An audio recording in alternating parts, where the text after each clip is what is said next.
বলছেন, রবীন্দ্রনাথ বলছেন প্রার্থনায় সুরে যে আমার হিয়ার মাঝে লুকিয়েছিলে দেখতে আমি পাই, আমার হিয়ার মাঝেই ছিলে, আমি তোমাকে পুরো জগৎ জুড়ে খুঁজেছি। তো এই নিজের পরিচয় দেওয়ার যে ব্যাপারটা, সেখানে হনুমানজিকে দেখুন। হনুমানজিকে এখানে হনুমানজি বসে আছেন, উনারই আসন।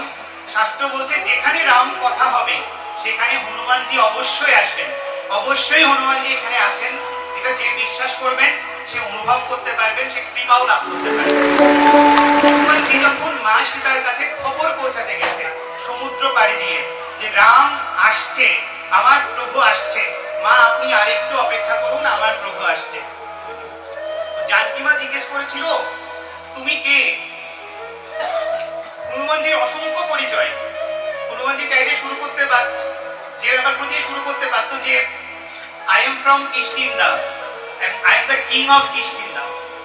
উনি ওখানকার কিং, ওনার ডিগ্রিগুলো উনি শুরু করতে পারতেন। আমি পবন পুত্র, যে আমরা সবাই এখানে অক্সিজেন নিচ্ছি, নিঃশ্বাস নিচ্ছি, বাতাস আসছে, পবন দেব, সেই পবন দেবের পুত্র হচ্ছেন মহাবীর হনুমান। তার পিতৃ পরিচয়, তার বংশের পরিচয়।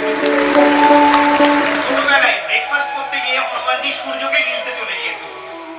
তার মানে তার ক্ষমতা দেখুন, তিনি বলতে পারতো যে সূর্যকে একবার গিলে নিয়েছিল আমি সেই। হনুমানজিকে অগ্নিদেব বর দিয়েছে যে তুমি কখনো আগুনে পুড়বে না, ইন্দ্র বর দিয়েছে তুমি কোনো অস্ত্র তোমাকে হত্যা করতে পারবে না। তার অসংখ্য নাম, অসংখ্য বিশেষণ, অসংখ্য ডিগ্রি।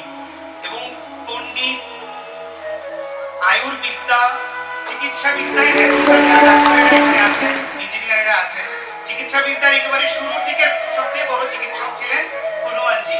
ওই সময়কার আয়ুর্বেদের জনক তিনি। তিনি তার কোনো পরিচয় না দিয়ে শ্রী জানকী মাকে একটা কথাই বললেন, মা আমি শ্রীরামের দূত, আমি শ্রীরামের দাস।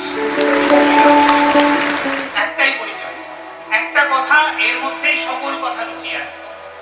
তো ঠিক আমাদের একটাই পরিচয়, আমরা ভগবানের সন্তান। আমার জীবনের একটাই উদ্দেশ্য ভগবানকে সন্তুষ্ট করা, ভগবানের কাছে।